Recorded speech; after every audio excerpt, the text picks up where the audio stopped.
Chapter 1, and welcome to Module 5, Lesson 3. We're going to look at the different types of chemical reactions and how to predict the products for those different types of reactions. So up first is a synthesis reaction. A synthesis reaction occurs when two or more substances combine to form a new product. There are a bunch of different names, but synthesis is the one that I'll use. You're just taking two smaller things and bringing them together to form one new thing. So a general equation would look like A plus B gives me AB. Now, for example, we have beryllium reacting with oxygen gas to produce beryllium oxide. So beryllium is +2, oxygen's -2. So when I form this new compound, it's going to be BeO. All right. And then, of course, you need to balance it. That'll be a 2, and that'll be a 2. Okay. The next one is a covalent molecule. You've got nitrogen and oxygen reacting together. Now, there are plenty of different combinations that are correct. NO, N2O, NO2, N2O2. So it doesn't particularly matter. If it tells you exactly what it wants as its product, then you need to write that. But if it doesn't, then you can just write anything. I'm just going to write nitrogen monoxide. And then, of course, I need to balance it by putting a 2 there. Now, this next one, calcium oxide reacting with water, is a special subset of combination reactions. Calcium oxide is what's referred to as a metal oxide. When you take a metal oxide and react it with water, you will always get a base. Now, what is a base? A base is something that has an OH, a hydroxide at the end. So when I take calcium oxide and react it with water, I'm going to get calcium hydroxide. Okay, and that ends up being balanced. The next one, sulfur trioxide, is a non-metal oxide. You react that with water and you're going to get an acid, which we know has a hydrogen in front. Okay, so when you do this, it gives you H2SO4. It's just merely a combination.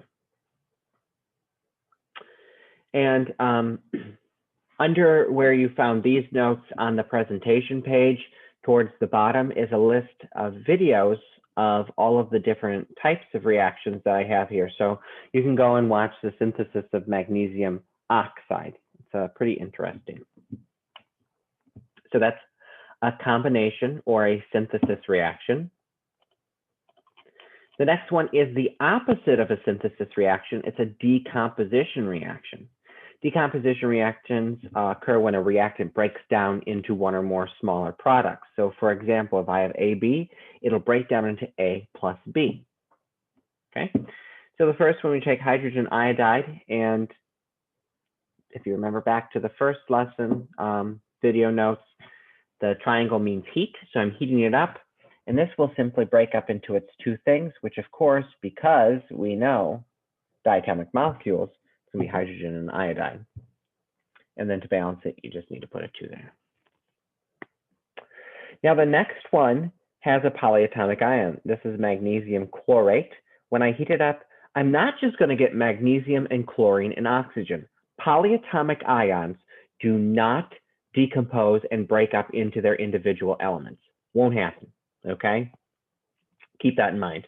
So in this case, it's going to turn into magnesium chloride and oxygen gas. The magnesium and the chlorine bond together, and then you've got oxygen that hasn't been used, so we'll get oxygen gas.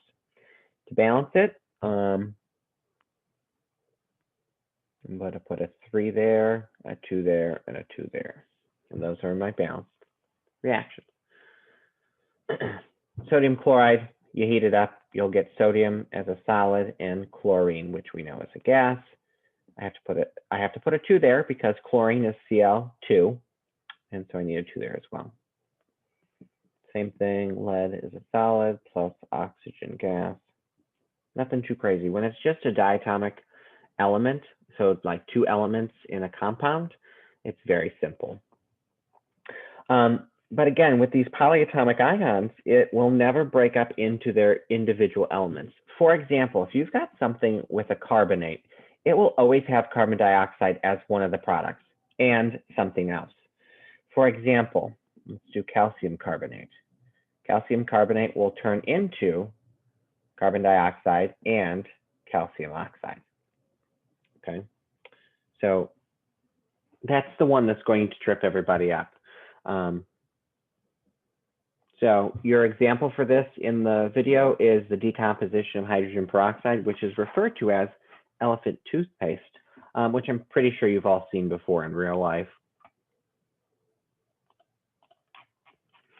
All right, excuse me. Next up is single replacement reactions. Single replacement reactions occur when a metal replaces a metal or a non-metal replaces a non-metal, depending upon its reactivity. So what happens for this, you have to look at the activity series, which is not something you have to memorize. You'll be given it in order to determine if a reaction will occur or not.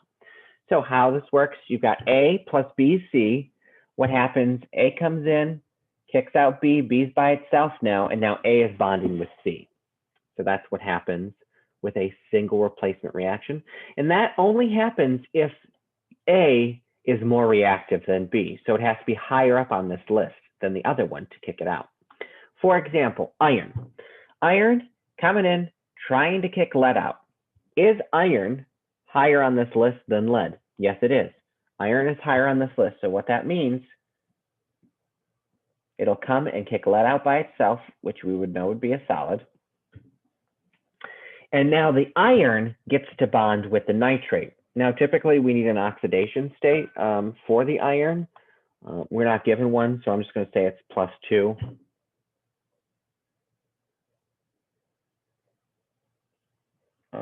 Let's say it's +1. In the notes, the completed notes, it's going to say +2, but I wrote it as +1, so disregard that. This is the correct one. So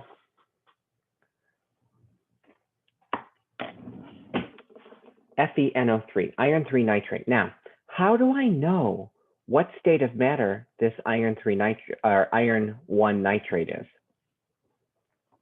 We have to look at our solubility rules. So what I'm going to do is I'm going to share the solubility rules and show you how this works. So this works very simple. You just look for the anion, the negatively portioned part, and look for it. Okay, so in our compound, it has nitrate. Nitrates are always soluble and there are no exceptions. So if it's soluble, that means it's going to be aqueous. If it's insoluble, that would mean it's a solid. Okay, so go back to the notes.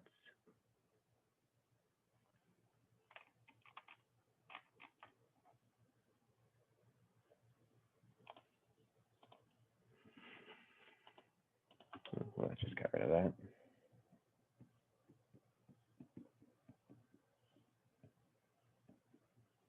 Okay, so we said nitrates are always soluble, so that's going to be aqueous. And then all we have to do is balance it. I put a 2 there. I put a 2 here, and that would balance it. So this is an example of a metal replacing a metal. In this example here with chlorine reacting with sodium iodide, a non-metal is going to try to replace the non-metal. So chlorine is going to come in.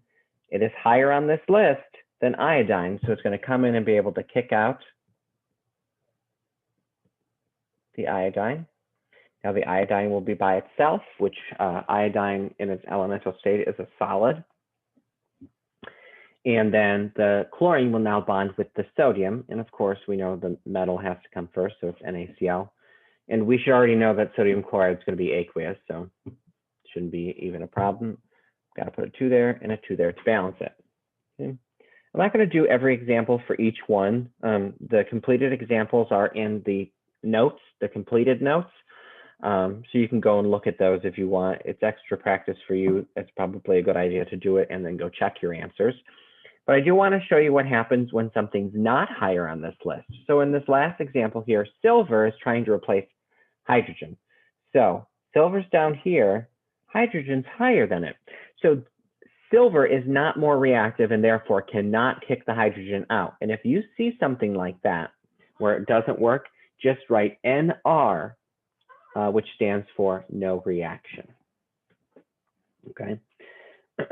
So the example here that's in the one from the YouTube video there is going to be sodium reacting with water. So it is an explosive reaction.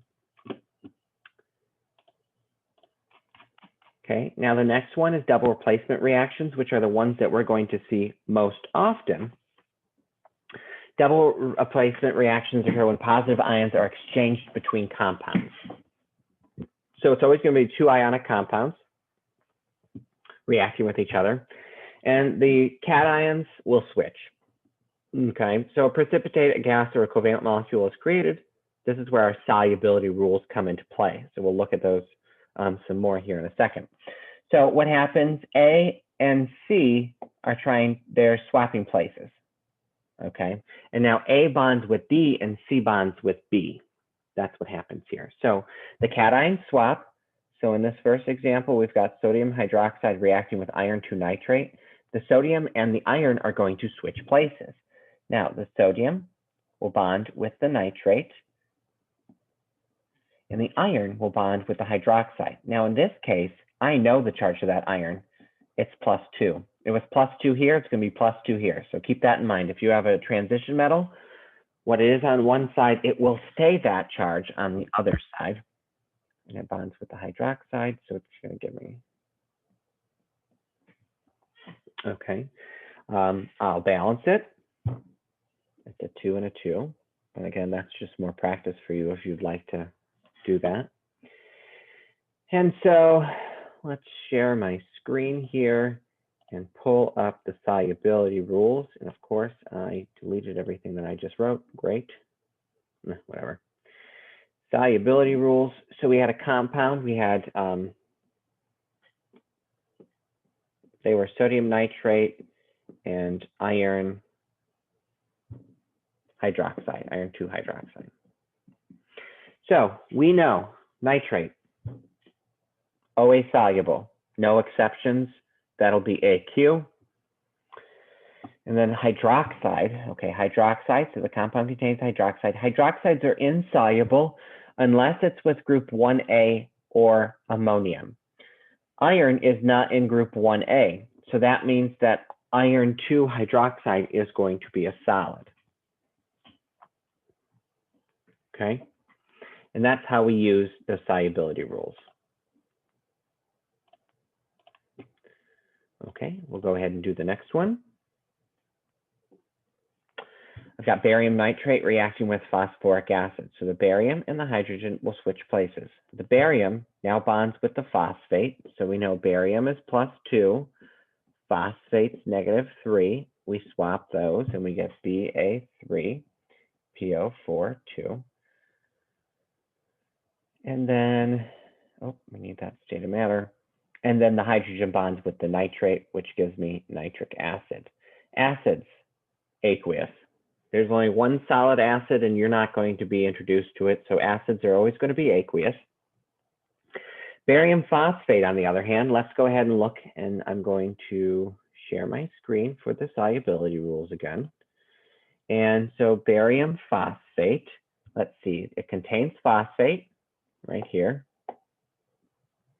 Phosphate is insoluble, and it says barium, strontium, and calcium are slightly soluble. So if I was barium phosphate,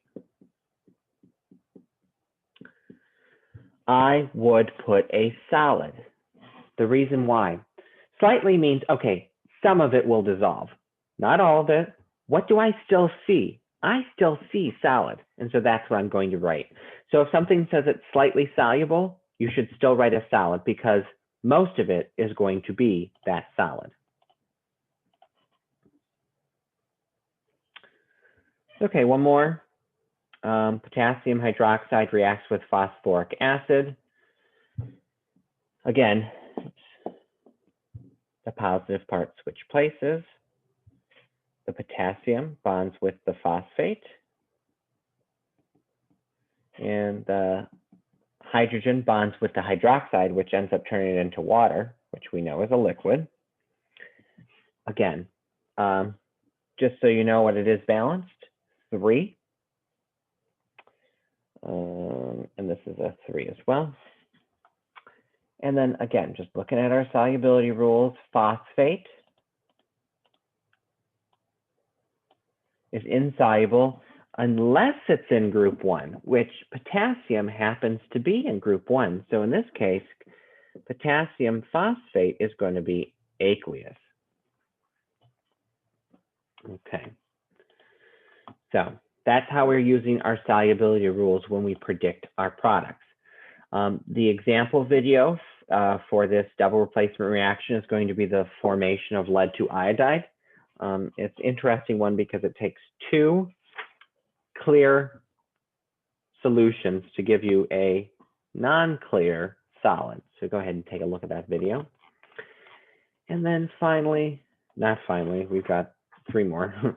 We've got combustion reactions. Combustion reaction occurs when an element or compound reacts with oxygen. So we can have 2 different types of combustion reactions. We can have just something reacting with oxygen, or we can have a hydrocarbon reacting with oxygen. So for a combustion reaction to be classified as a combustion reaction, oxygen has to be a reactant, okay? So the first one, you take something react with oxygen and it turns into some sort of oxide. So for example, if I take magnesium and react it with oxygen, that's going to give me magnesium oxide, okay, which ends up being a solid, which you saw in your first example. Technically, this is also a synthesis reaction, so it has 2, so keep that in mind. And then you just balance it with a 2 there and a 2 there. Now the next one, C6H12O6 plus oxygen, for compounds that have carbon and hydrogen, or carbon, hydrogen, and oxygen, when they're combusted, your products are always carbon dioxide and water as a gas, so steam. Okay, always. So like for the next one, C2H5OH, carbon dioxide and water, always. Okay. The only thing with these ones is that they're a little more tricky to balance. So the combustion reactions are a little more tricky to balance. So you always have to go in order C, then H, then O, in that order. So starting off, I have 6 carbon here, 1 there. I'm going to put a 6 here. Check, check. 12 hydrogen, 2 hydrogen, 6 here, 12 and 12. Oxygen here, 6 and 2 is 8. On this side, I have 12 plus 6, so I have 18 on this side. On this side, I have 6, and then this is the one I want to change. So I need to make this 12. So that has to be a 6. So 6 times 2 is 12 plus 6 gives me 18 as well. Okay, so that's why it can be tricky. For the next one, I'm going to write out the answer. You should probably pause it and try it. Keep in mind, this is C2H5OH. That's important. This is what it should be balanced. And then the bottom one is just calcium oxide. Nothing too crazy there. And you may or may not have seen this in real life too. It's called the whoosh bottle. It's a combustion reaction of isopropyl alcohol. Again, it's on that list there. And that should be the last of the example videos because the next 2 aren't exciting. The next one is a neutralization reaction. Neutralization reactions occur between an acid and a base. Remember, an acid has a hydrogen in front. We said this earlier, a base has an OH in the back. Okay, you'll always produce water and some sort of salt, which is just an ionic compound. Now, the easy thing about neutralization reactions is they work the same as double replacement. So you're just swapping the cations. But if you write double replacement, it's going to be wrong. So the sodium will bond with the chlorine, which will be aqueous, and then you'll have liquid water. Pretty simple. And then I'm going to skip that one, but we'll do the barium hydroxide and the phosphoric acid. Switch that. Ba3PO4 2. We've already seen that one. We know that's solid. And then water. These ones can be tricky as well. You might want to pause it and try to balance this. This is a 3. This is a 2. Blank 6. Okay. Pretty simple. And finally, the last one for this, this is going to lead us into what we're going to discuss next time, dissociation. the process of dissolving ionic compounds in water to form their aqueous solution, aqueous ions. So very simple. If I took solid salt, I dissolved it and turned it into its ions. That's a dissociation. Potassium sulfite, it would turn into 2 potassium ions and a sulfite ion. That's it. They just turn it into their aqueous ions. Nothing crazy about that. So this would turn into the iron +2 ion +2 OH- ions. That's it. And that's it for this set of notes. If you have any questions about any of the different types of reactions, please make sure you put them in the chat or you ask me at the end of class. Lots of practice for this, and you're just going to get better at this with more practice. So let me know if there are any questions.